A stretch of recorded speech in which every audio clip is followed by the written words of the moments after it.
Itakumbuka kwamba Mwambe alikamatwa tarehe 7 na askari wa jeshi la polisi, na baada ya kukamatwa akapelekwa kituo cha polisi Mbweni akahojiwa.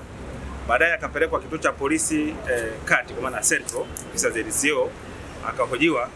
Vile vile akapelekwa kuhifadhiwa kituo cha polisi Kigamboni.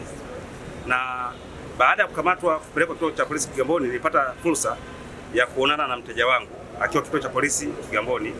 Tukaongea naye kwa maana haki zake za kupata dhamana, lakini maelezo alichukuliwa bila kuwa na wakili.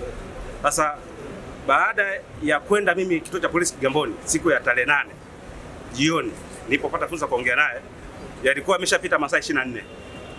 Ikabidi sasa tulete kesi mahakamani hapa mahakama Kisutu, kuwalazimisha jeshi la polisi ambao wanamshikilia kinyume na sheria aweze kudhaminiwa kwa mujibu wa sheria. Tulifungua maombi hayo ambayo yalipangwa mbele ya Mheshimiwa Gwantwa Mwankuga hapa mahakama mkazi Kisutu, na maombi hayo leo yalikuwa yanakuja kwa ajili ya kusikilizwa.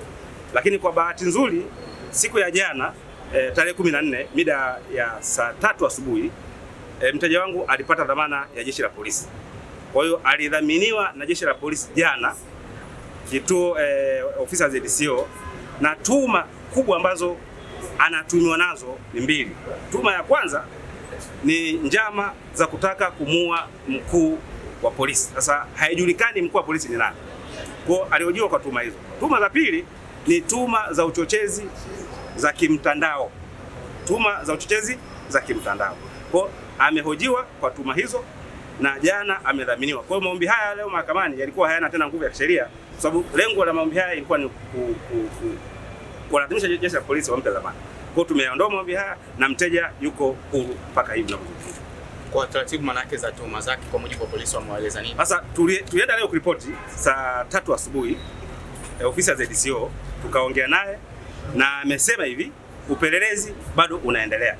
Kwa sababu tuma ni nzito, upelelezi bado unaendelea, na amempa siku 7 kuripoti hapo ofisi ya ZCO, kwa maana Jumanne anatakiwa karipoti ofisi ya ZCO mpaka hapo upelelezi ambapo utakamilika. Kama wataona kuna kesi ya msingi watamleta mahakamani, na kama kutakuwa kuna kesi ya msingi basi ataendelea kwa huru kwa mujibu wa sheria. Kwa wamefafanua pengine hiyo tuma ya kumuua mkuu wa polisi?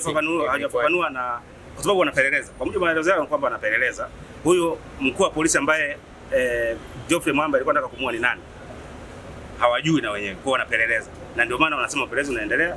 Kwa hiyo siku upelelezi ukikamilika na wakijua ni nani ambaye alikuwa anataka kuuawa na uchochezi upi wa kimtandao, then wataleta kesi mahakamani.